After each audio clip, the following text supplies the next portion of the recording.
Today on Locked On Red Wings, Henrik Zetterberg snubbed from the Hall of Fame again, and rumors are percolating around a star defenseman with the Red Wings and Islanders.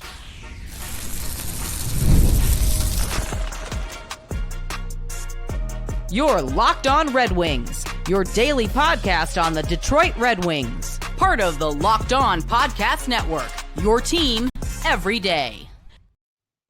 Welcome back to the Locked On Red Wings podcast. We are your hosts, Brian Fisher and Scotty Bentley, and we have three real topics to bring you guys. You know, no hypothetical, well, one hypothetical kind of, but based on real rumors in this episode, and two real news items that are actually being able to be brought to you. It feels so scarce these days leading up to the draft where we have real news items to talk about. One of which is Henrik Zetterberg not making the Hall of Fame for, I think, the third year in a row since his eligibility began. There has been rumors linking the Red Wings and Islanders defenseman Noah Dobson, as well as the release of the preseason schedule, and it is a doozy. So we're going to talk about all three of those things on this episode, a segment for each. And before we get to that, I got to let you know, today's episode is brought to you by FanDuel. Right now, new FanDuel customers can get $150 in bonus bets if your first $5 bet wins. All right, Scotty, let's lead off with the big news of the day, and that is the Hall of Fame class of 2026 has been released. And each year in the Hockey Hall of Fame, only 4 men, former NHL men, can be named to the Hockey Hall of Fame, and it was honestly going to be, in all honesty, a tough year for Henrik Zetterberg to make it, because there were 4 first ballot Hall of Famers this year, 3 first ballot Hall of Famers this year that felt like locks in Zdeno Chara, Duncan Keith, and Joe Thornton, and all 3 of those guys made it, which leaves one spot amongst the men viable, and it went to Alexander Mogilny, and I cannot be upset over Alexander Mogilny finally making it in. When you compare the resumes, he needed to be in there a long time ago. When you compare the resumes of those 4 that got in versus Zetterberg not making it in, it's a snub in the eyes that Zetterberg deserves to be in the Hall of Fame, but I can't say that these 4 other men that did make it in didn't deserve it as well. Yeah, no, I think you articulated that well. Like, this is For the first time in my life, I articulated something nice. This is a case where the stipulations put on voting kind of just like play against Zetterberg. I've said this every year. Like, I still believe he will get in. It's just going to take the right year. Like, he you know what I mean? Like, I think when it's all said and done, he'll be in. He deserves to be in. He absolutely. You're not going to hear either of us. We've been talking about for since his eligibility started about how we want him in the Hall of Fame and think he deserves it. It's one of those things where it's going to take, because of the limitations that are put on voting, it's going to take kind of the right year or the perfect year to get him voted in, which will happen, I think, eventually. But this year was, as you mentioned, kind of always going to be an uphill battle. I'm not sure this was the year that it was ever going to happen. I'm not really surprised by this one. I was more surprised by last year than I was this year, to be honest. Yeah, I mean, you look at the players who got inducted this year, and one, Zdeno Chara, he won the Stanley Cup in 2011, 7-time All-Star, Norris winner. Ballot. Yeah, Messier, he played over 1,000 games, over 1,500 games in the NHL. Just a towering behemoth on the back end in his prime. You had Duncan Keith, another defenseman who won 3 Stanley Cups with the Chicago Blackhawks, 2-time Norris Trophy winner, 2015 Conn Smythe winner, 3-time All-Star. Another guy you can't argue with, over 1,200 games played. Joe Thornton, over 1,700 games played. No Stanley Cups, because he was played with the Bruins before they were really any. They really caught stride recently. He played with the Bruins in the late 90s, early 2000s before going to the San Jose Sharks, where he was just a staple on those cup contending teams that just never could get it done. 4-time All-Star Art Ross, Hart Trophy winner, 1,500 points, multiple 100-point seasons. Again, hard to argue with that. And then finally you get to the guy who should have been in a decade ago in Alexander Mogilny. who had 1,332 points in 990 games. Honestly, this is probably, Scotty, your best comparable for Henrik Zetterberg getting in. Like, if McGillney can get in, that just means it is a matter of time before Zetterberg gets in. Now, McGillney did have 200-point seasons in his career, but, I mean, you look at the resume, one-time Cup winner, two-time All-Star, 2002, 2003 Lady Byng winner. Like, that's very comparable to Henrik Zetterberg, which is why I do think Zetterberg will eventually get in. It's going to just take the right year. But I can't argue with the other people who made it in, honestly. Yeah, like that. Again, that's the thing. Certainly not the 3 first ballot guys. I mean, those are kind of as slam dunk Hall of Fame inductions as you can get. Like, you know what I mean? It's so that leaves you one spot. And to your point, I think that at almost, hopefully, right? Obviously, no one knows, but hopefully that's kind of foreshadowing of, a similar situation to Zetterberg. Hopefully it doesn't take as long, but like, showing that a player can hang around and eventually get in when the stars kind of align. And that's just what I think is going to happen with Zetterberg. Well, and in addition to those 4 retired males that made it, every year 2 retired female players and 2 builders get nominated as well. In the 2 female category was Jennifer Botterill as well as Brianna Decker. In the builders category was Jack Parker of Boston University, former Boston University coach and former Canadian women's hockey coach and general manager and coaching consultant Danielle Savageau. I'm sorry, I probably mispronounced that. But so congratulations to all of them that made it. They all deserved it. Zetterberg deserves it too. He will get in, but I'm significantly less peeved about it this year than I was last year, just given who he was up against. Looking ahead to, go ahead. No, I agree. I think I was more surprised next year. I haven't looked at next year's either to see if maybe that's a better opportunity. But I think that this year was, I don't know, like if you looked at like the predictions and whatnot and what different fan bases were kind of expecting, because there was just 3 absolute slam dunk first ballot editions this year. Like it was always going to be hard for the repeatable, the guys that aren't first ballot that have been on there for a few years to kind of squeeze their way in just because of how the voting works. So congratulations obviously to the whole class. I like how hockey, which we don't say often, I like how hockey does that in terms of, highlighting people from different parts of hockey's history and different parts of hockey's format and whatnot all over the world. I think that that's a really cool voting structure. I think the limit on how many you can vote for is kind of whack, but I think the diversity of the voting, I think is a really good idea to kind of, again, just kind of like shed light on really important people in hockey's history that, maybe weren't as big of names, 10, 20, 30, 40 years ago.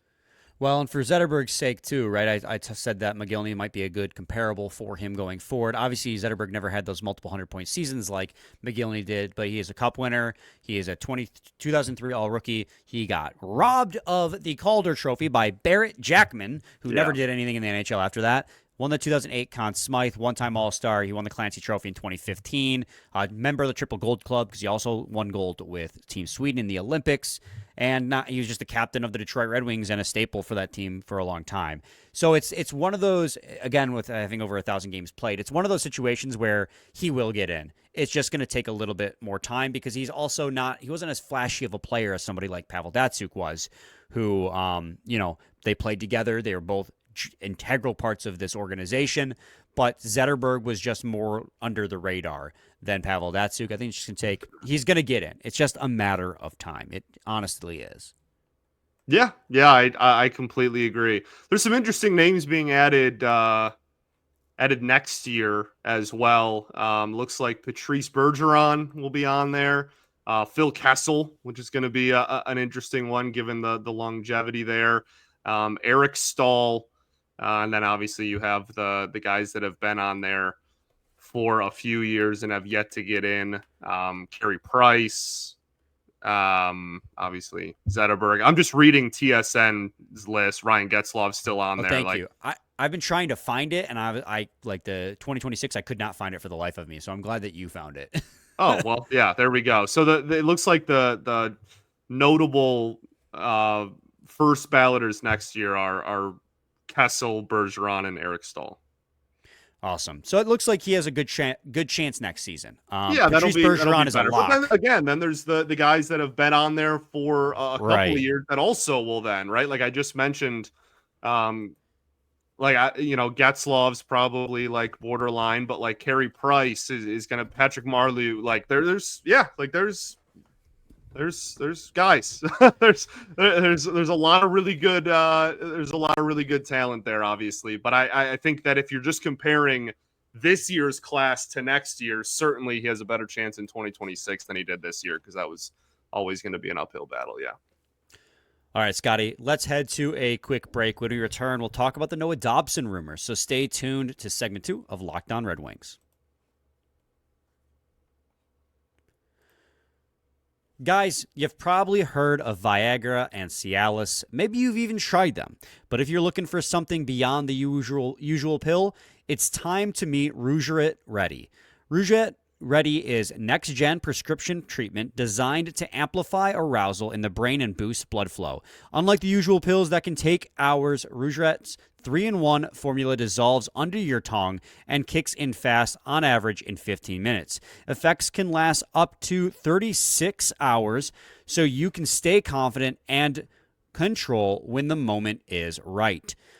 Head to rougiette.com/LockedOnNHL and use code LockedOnNHL to get 15% off. That's RUGIET.com/LockedOnNHL and use promo code LockedOnNHL for 15% off. Individuals' results may vary with prescription treatment. Compounded drugs are permitted to be prescribed under federal law, but are not FDA approved and do not undergo FDA safety, effectiveness, or manufacturing review. Please visit the Rougiette website for full safety information.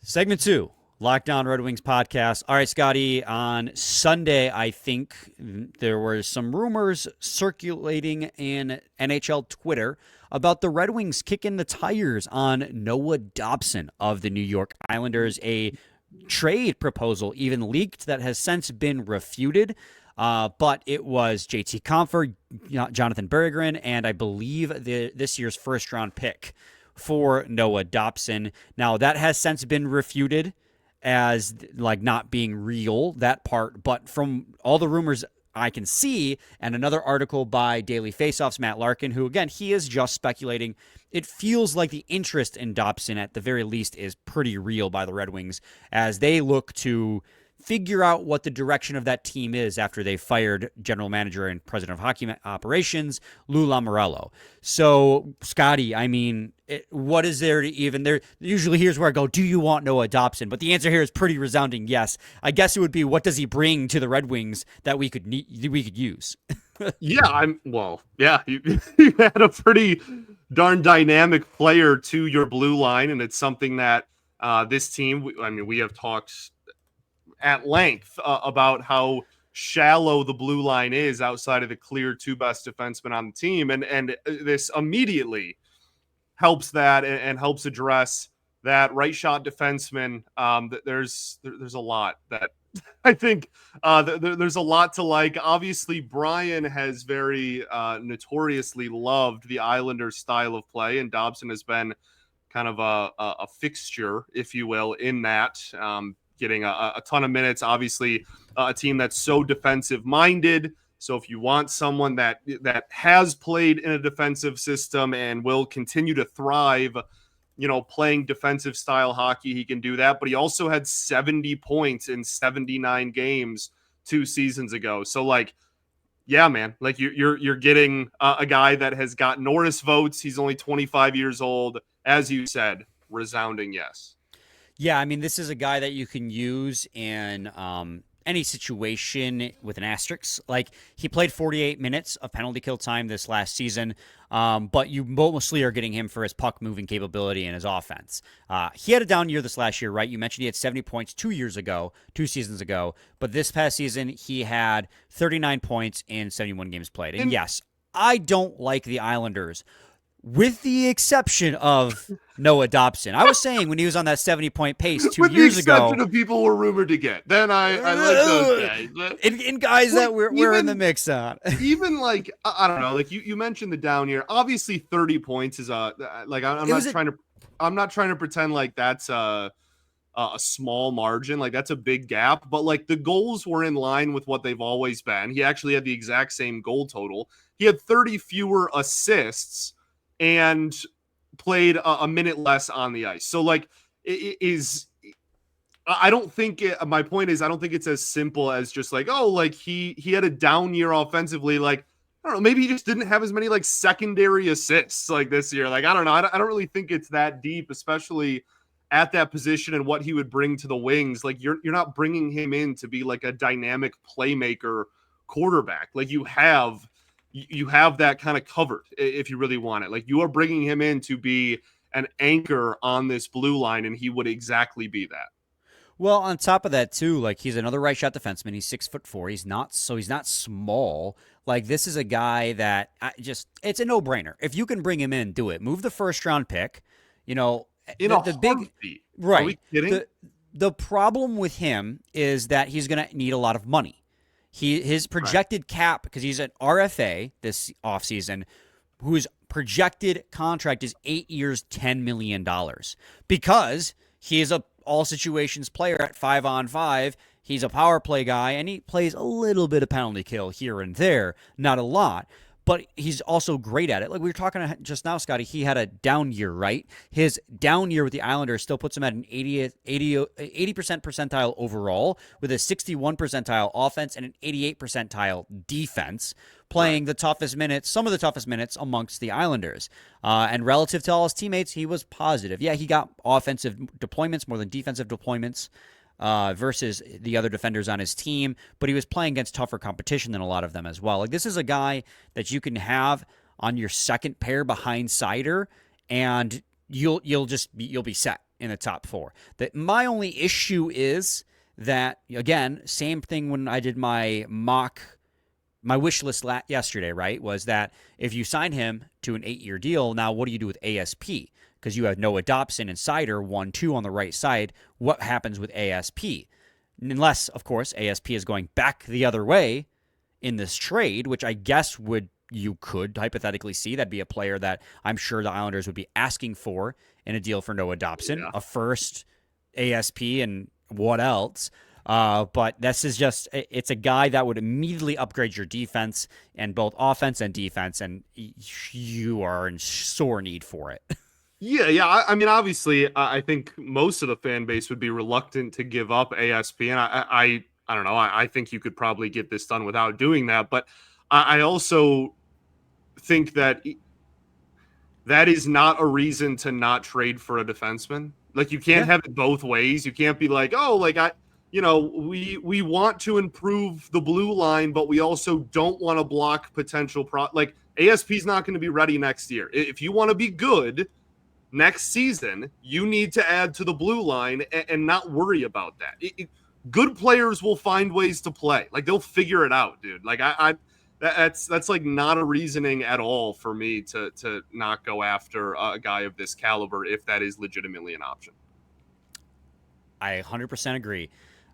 This is just, if these rumors are true and the Red Wings are kicking the tires on Noah Dobson, I would be super thrilled. It's a player that you joked, but 2 years ago when he was on that incredible pace, I'm like, why is nobody paying attention to this guy? Because Noah Dobson's having a great year. And I just thought it was because it was with the Islanders that people weren't giving him the time of day. He's a great player. If the Red Wings couldn't get him, I would be comfortable, Danielson or MBN or ASP plus a first, to start that, to get that conversation rolling. I would think that it's the same type of package that you'd be looking at for a Jason Robertson on the offensive side. So, again, I would steer away from ASP. I'd rather lean more towards Nate Danielson or MBN, but, you got to give to get, right? You sure do. So, Scotty will have to do another quick break. When we return, we'll talk about the preseason schedule because that was released, and it is a gauntlet. I'm expecting a lot of split squads. Stay tuned to segment 3 of Locked On Red Wings.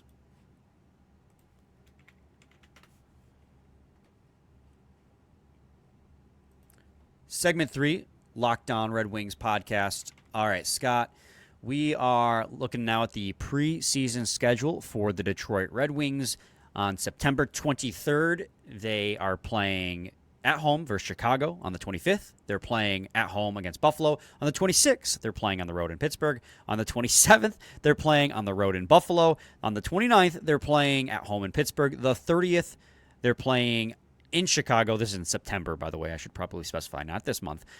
In October, they're playing on the 2nd, they're playing in Toronto. And then on October 4th, they're playing at home against, again, the Toronto Maple Leafs.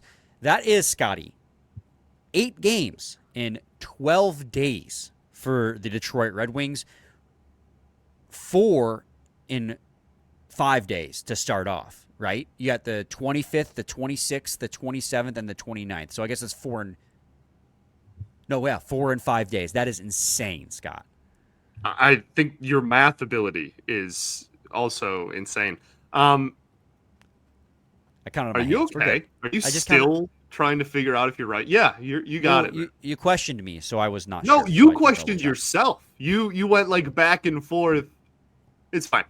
I think honestly what you said at the top of the segment is probably just the biggest takeaway from this is there's likely going to be a lot of split squad stuff going on early in the preseason. I don't know. Like, I'll be interested to see how they split it up. Is it going to be a true, like, here are the guys we kind of expect to make the team, here are the guys we kind of don't? Or is it going to be more, a little bit more mixed in terms of personnel just because they're trying to, I don't know, like, get more, you want to balance ice time for, again, the players that, like, are obviously going to make the team and then still get ice time to those who are maybe more fringe candidates. So I'm interested to see kind of how they divvy it up there. But yeah, that's obviously a busy first week of the preseason. Yeah, without a shadow of a doubt.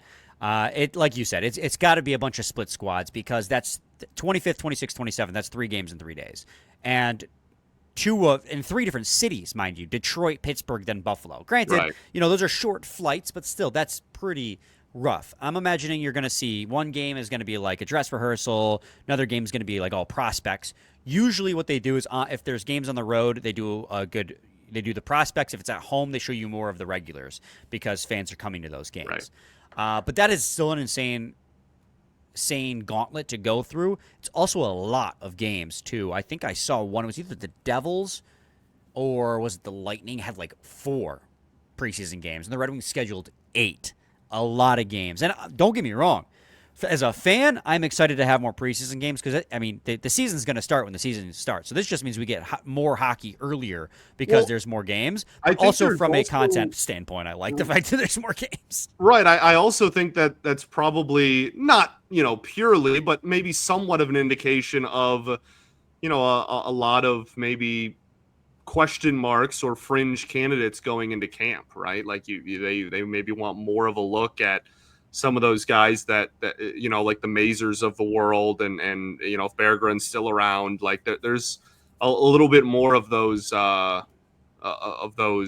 could go either way in terms of on the roster or not. And I think that's maybe a cause of that.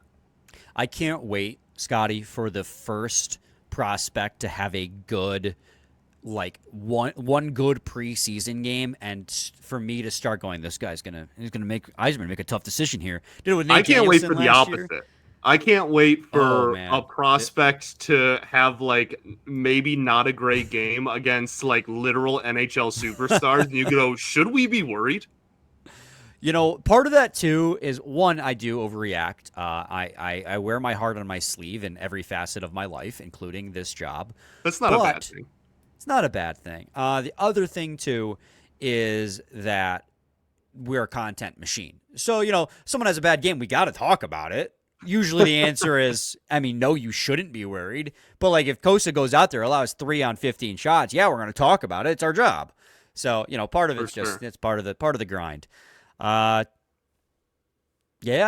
all I got to say. It's preseason hockey. It's 3 months away. So literally, I think 3 months away because it's June 24th. So yeah, there you go. Yeah. That's we got 2 real little news droplets that pertain to the Detroit Red Wings and 1 exciting rumor as well. Scotty, tomorrow we will be talking. Are we doing your wish list or are we doing a roundup on any draft prospects we didn't do? There's 2 I'm thinking. Tomorrow's Thursday's episode? It'll be Thursday's episode. It'll be the day before the draft. And Friday, we're recording after the Red Wings. Not live, by the way. I listened back on yesterday's episode, and I know I said live react. I meant that as in we will record after the draft. We will not be going live. I apologize for that, but there are things happening before and during that I cannot participate in a live you just broke reaction. Everyone's heart. I know. People really they want to see us go live. I don't know. It's worse live, honestly, people. You don't want to see that. I think it's not good. It's not good. Anyways, Scotty, any final thoughts? We've all right. We'll be back with a new episode tomorrow. One of those 2 topics, we'll figure out what we want to do. Same time, same place. It's your team every day. Every day.